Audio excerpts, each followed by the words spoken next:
ನಮಸ್ಕಾರ ಸ್ನೇಹಿತರೆ, ತೇಜು ದೇಸಿ ಅಡುಗೆ ಮನೆಗೆ ನಿಮಗೆ ಸ್ವಾಗತ. ಈ ದಿನ ನಾವು ಹುರುಳಿಕಾಳು ಸ್ನ್ಯಾಕ್ಸ್ ಯಾವ ಥರ ಮಾಡೋದು ಅಂತ ನೋಡೋಣ ಬನ್ನಿ ಫ್ರೆಂಡ್ಸ್.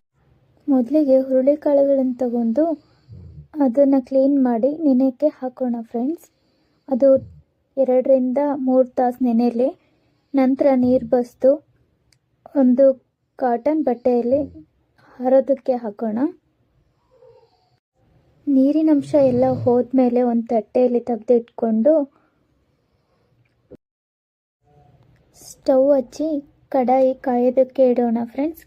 ಕಡಾಯಿ ಕಾದ ನಂತರ ಹುರುಳಿಕಾಳುಗಳನ್ನು ಹಾಕೋಣ. ರುಚಿಗೆ ತಕ್ಕಷ್ಟು ಉಪ್ಪು ಹಾಕಿ ಮಿಕ್ಸ್ ಮಾಡಿ ಫ್ರೆಂಡ್ಸ್.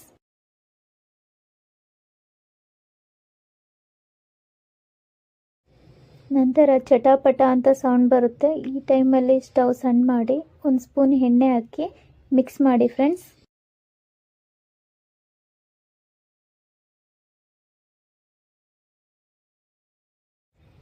ನಂತರ ರುಚಿಗೆ ತಕ್ಕಷ್ಟು ಖಾರದ ಪುಡಿ ಹಾಕಿ ಮಿಕ್ಸ್ ಮಾಡಿ ಫ್ರೆಂಡ್ಸ್. ನಂತರ ಒಂದು ಬೌಲ್ಗೆ ಸರ್ವ್ ಮಾಡ್ಕೊಂಡು ಸಣ್ಣಗೆ ಹೆಚ್ಚಿದ ಈರುಳ್ಳಿ, ಕೊತ್ತಂಬರಿ ಹಾಕಿ ಮಿಕ್ಸ್ ಮಾಡಿ.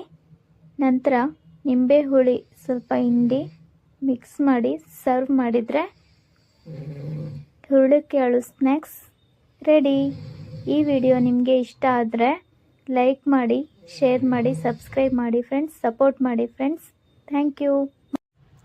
ನಮಸ್ಕಾರ ಸ್ನೇಹಿತರೆ, ತೇಜು ದೇಸಿ ಅಡುಗೆ ಮನೆಗೆ ನಿಮಗೆ ಸ್ವಾಗತ. ಈ ದಿನ ನಾವು ಹುರುಳಿಕಾಳು ಸ್ನ್ಯಾಕ್ಸ್ ಯಾವ ಥರ ಮಾಡೋದು ಅಂತ ನೋಡೋಣ ಬನ್ನಿ ಫ್ರೆಂಡ್ಸ್. ಮೊದಲಿಗೆ ಹುರುಳಿಕಾಳುಗಳನ್ನು ತಗೊಂಡು ಅದನ್ನು ಕ್ಲೀನ್ ಮಾಡಿ ನೆನೆಯೋಕ್ಕೆ ಹಾಕೋಣ ಫ್ರೆಂಡ್ಸ್. ಅದು 2 ರಿಂದ 3 ತಾಸು ನೆನೆಯಲಿ. ನಂತರ ನೀರು ಬಸಿದು ಒಂದು ಕಾಟನ್ ಬಟ್ಟೆಯಲ್ಲಿ ಹರೋದಕ್ಕೆ ಹಾಕೋಣ. ನೀರಿನಂಶ ಎಲ್ಲ ಹೋದ್ಮೇಲೆ ಒಂದು ತಟ್ಟೆಯಲ್ಲಿ ತೆಗೆದಿಟ್ಕೊಂಡು ಸ್ಟವ್ ಹಚ್ಚಿ ಕಡಾಯಿ ಕಾಯೋದಕ್ಕೆ ಇಡೋಣ ಫ್ರೆಂಡ್ಸ್. ಕಡಾಯಿ ಕಾದ ನಂತರ ಹುರುಳಿಕಾಳುಗಳನ್ನು ಹಾಕೋಣ.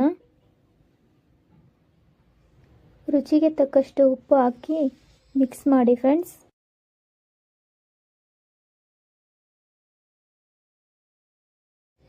ನಂತರ ಚಟಾಪಟ ಅಂತ ಸೌಂಡ್ ಬರುತ್ತೆ. ಈ ಟೈಮಲ್ಲಿ ಸ್ಟವ್ ಸಣ್ಣ ಮಾಡಿ 1 ಸ್ಪೂನ್ ಎಣ್ಣೆ ಹಾಕಿ ಮಿಕ್ಸ್ ಮಾಡಿ ಫ್ರೆಂಡ್ಸ್.